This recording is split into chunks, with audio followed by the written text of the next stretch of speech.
सगळीच मंडळी त्या ठिकाणी व्यासपीठावर, व्यासपीठाच्या खाली हे त्या ठिकाणी उभी आहेत. अनेकांनी आपापले विचार मांडले. एकत्र आलं पाहिजे ही काळाची गरज आहे, त्यात काही दुमत नाही. परंतु एक खंत या निमित्ताने बोलून दाखवतो, आता सगळ्यांनीच बोलून दाखवली की या बैठकीला येण्यापूर्वी सुद्धा मला 5 फोन आले की या कार्यक्रमाला जाऊ नका. आणि तुम्हाला माहिती म्हणून सांगतोय, सगळ्यांना मनात माहिती आहे की हे सत्य आहे. आज रात्री मला 12 फोन येतील की तो चुकीचा बोलला भाषणात.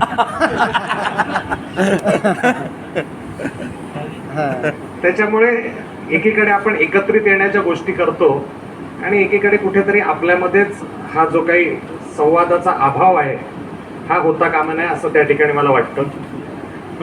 परशुराम आर्थिक विकास महामंडळाची स्थापना झाली त्याबद्दल मी सर्वप्रथम नेहमीप्रमाणे युती सरकारचं मनापासून आभार मानतो. कारण 80 वर्षानंतर ब्राह्मणांसाठी असं परशुराम आर्थिक विकास महामंडळ सुरू करण्याचं काम हे त्या ठिकाणी युती सरकार. खरं तर मगाशी बोलत असताना अनेकांनी अमृत आणि परशुराम याचा एकत्रित उल्लेख त्या ठिकाणी केला. परंतु आपल्या सगळ्यांना अगदी मनपूर्वक आणि विनम्रपूर्ण सांगतो की खरं तर अमृत म्हणजे कॉलेजला गेलेला मुलगा आणि परशुराम हे म्हणजे आता बाळंतीण झालेलं बाळ. हा फरक दोघांमध्ये आहे. त्याच्यामुळे काय होतंय, अमृत म्हणजे करून गेला दाढीवाला आणि शिव्या खातोय मूछवाला. अमृतची स्थापना ही 2018 मध्ये झाली. अमृतचे अनेक वाईट अनुभव सगळ्यांना आले. अमृतच्या मध्ये लोन होत नाही, हे होत नाही, ते होत नाही. आता त्याला झाली ऑलमोस्ट 8 वर्ष. परशुराम आर्थिक विकास महामंडळाची स्थापना झाली 2025 मध्ये आणि सगळ्या आचारसंहितेचा काळ वगैरे वगळता मोजून मला वाटतं त्या ठिकाणी 18 महिने हे परशुराम आर्थिक विकास महामंडळाला, बरोबर की नाही विश्वजीची, मिळालेले आहे. आणि निश्चितपणे मला माहिती आहे की समाजाच्या मोठ्या अपेक्षा आहेत. प्रत्येकाला वाटतं ज्या वेळेस सुरेश मोळे यांचा मला फोन आला की महाराष्ट्रामध्ये सगळ्या संघटनांची एक बैठक घ्यायची आहे, तर तुम्ही त्याच्यामध्ये पुढाकार घ्या. मग निखिल भाऊ यांचा फोन झाला.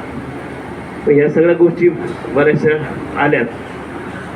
विषय काय की सगळ्या संघटना एकत्र आणायचे म्हणजे 1 महिना आधी व्यायाम करावा लागतो. भांडणं दंड वैचारिक, व्हॉट्सॲपचे हातभर मेसेज, रात्री 11 वाजता उठून मेसेज टाकणे आणि काहीच नाही त्याच्यातून फायदा.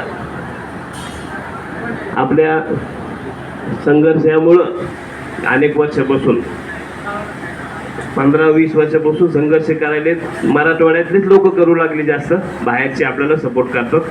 मराठवाड्यातल्या लोकांमुळं उपोषणं, आंदोलनं, निदर्शने याच्यामुळं हे महामंडळ आपल्याला भेटलं. आणि सगळ्यात महत्त्वाचं, महामंडळ भेटल्यानंतर आपल्या महामंडळाला ताकदवान आणि सगळ्यांना धरून चालणारा, सगळ्यांचं ऐकून एकदम कमी बोलणारा अध्यक्ष भेटला आहे. तुम्ही किती सांगा देणार ते त्यांच्या याच्यातच बोलतात, येस नो ओके बाय, आणि सगळ्यांना मदत करतो. कोणी विरोध करणारे पण आजकाल सगळे एका गाडीत फिरू लागले. त्याच्यामुळे मला आनंद जास्त आहे. मी एक मेसेज टाकला होता किंवा 2 भांडणं करणारे एका गाडीत येणार आहेत, ते आज एकाच गाडीत आणले आहेत. त्यामुळे बऱ्याच जणांचे भांडणं मिटले, संवाद झाला.